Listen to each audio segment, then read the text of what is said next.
Hi, Teresa here from Parenting for Social Change. Thanks for joining me today. And what I want to talk with you in this video is about emotional control and emotional presence. You know, in our culture, when we think about children and their emotions, and you think about being in this paradigm of control and power over children, we often will talk about in that context how children need to learn to self-regulate. And our most common way of helping children to self-regulate in our society is to impose some kind of control on them, because we don't trust that they will learn how to self-regulate, so we need to control them until they can learn that self-regulation. It seems it's kind of the opposite of what's really going on, right? Of what should be happening. Children need to exercise that self-control and learn that as a process, but instead we impose control on that. So, you know, as parents who are committed to creating a place for children to express their emotions, to be able to be authentic, to understand the emotions that they're experiencing without judgment, you know, and be able to express those as they get older, you know, in healthy ways, and to be in touch with themselves, it is so critical that we understand kind of this difference between emotional control and emotional presence. You know, and for the longest time in my own life, I didn't get that. I didn't understand emotional control versus emotional presence. And in fact, I spent the majority of my 20s, you know, really trying to control my anger, of which I had a lot and which I felt was really negative. My childhood experiences, you know, told me, I learned then that anger was not an appropriate kind of expression. You know, I couldn't be angry. If I did, I was met with disapproval. And, you know, there are often times when even culturally, women are not allowed to express anger. You know, men are, but men can't cry, women can cry. You know, all of those things, all those expectations and sort of boxes that we put people in. So, you know, my response to this negative feeling about anger, feeling like I was a bad person if I felt anger, and especially if I expressed it and that expression was intense in some way, was to impose control. And what happened was I pushed the anger away, I resisted the anger, and I just shut it down.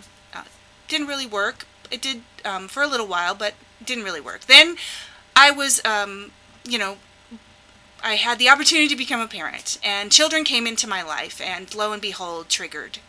And anger was one of these things that kept popping up for me. And, you know, this is common for parents that I work with. You know, what we haven't dealt with in the past comes up in our relationships with the children in our lives. So it might be anger, it might be frustration, it might be sadness. There might be a whole set of different emotions that you experience judgment around as a child, which you internalized and you judge when you feel those. Emotional control is when we push those feelings away, right? And we don't necessarily understand why we feel that way. We're afraid of it. We're uncomfortable with feeling that emotion. So for me, I was intensely uncomfortable when I was angry. I didn't know what to do with that anger. And so what I had to do, and when I became a parent, what was critical to my developing a better relationship, changing my relationship with the children in my life, away from power and control to one that was more trusting and respectful, was to understand that I couldn't exercise emotional control. What I had to move toward was emotional presence. It was important to me and to create space for the children in my life to express their emotions, because I didn't have that freedom. And yet I was intensely uncomfortable with those emotions at the same time. And I would get angry when they were angry. And what happened was I had to move toward the anger. And when I work with parents who are uncomfortable when they get angry and they know they shouldn't be this way and they really want to be a different way with the children in their lives, there's a huge amount of judgment that comes into that. A huge amount of, I'm not a good enough parent because I got angry and I yelled. Okay, it's not great to yell. You go back, you're accountable, you make amends with the child, but you also have to create some way to be with yourself in a gentler way, in a less judgmental way. So when you're feeling that anger, whatever that emotion might be for you, I'm just going to use anger. When you're feeling that anger and you're judging it, rather than push it away and resist it, because it just gets bigger when you resist it, moving toward it, embracing that anger, being with that anger is really the healthiest thing we can do. We begin then to understand what the anger is trying to tell us. And we begin to incorporate that anger and take it in. And we move through it so much more quickly. We create this kind of emotional presence. I have learned to say to myself, I invite in this discomfort. I invite in this anger. I try to embrace it. And even if I don't feel it at first, I sometimes will say it just to get my mind to open and my heart to open up to what that anger is trying to tell me. So emotional presence is being with that uncomfortable emotion. Beginning to develop comfort with being uncomfortable. Because the more that we're able to do that with ourselves, the more then that we can create that space for the children in our lives.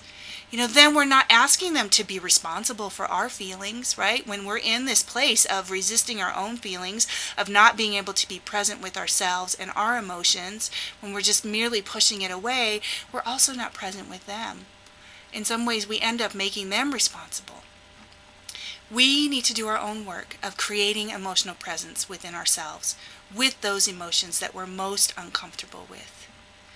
And when we're able to do that, the more often we're able to do that as we step forward in this journey to transforming childhood and parent-child relationships, the more then that we create that space for all children to do the same. Thanks for joining me today.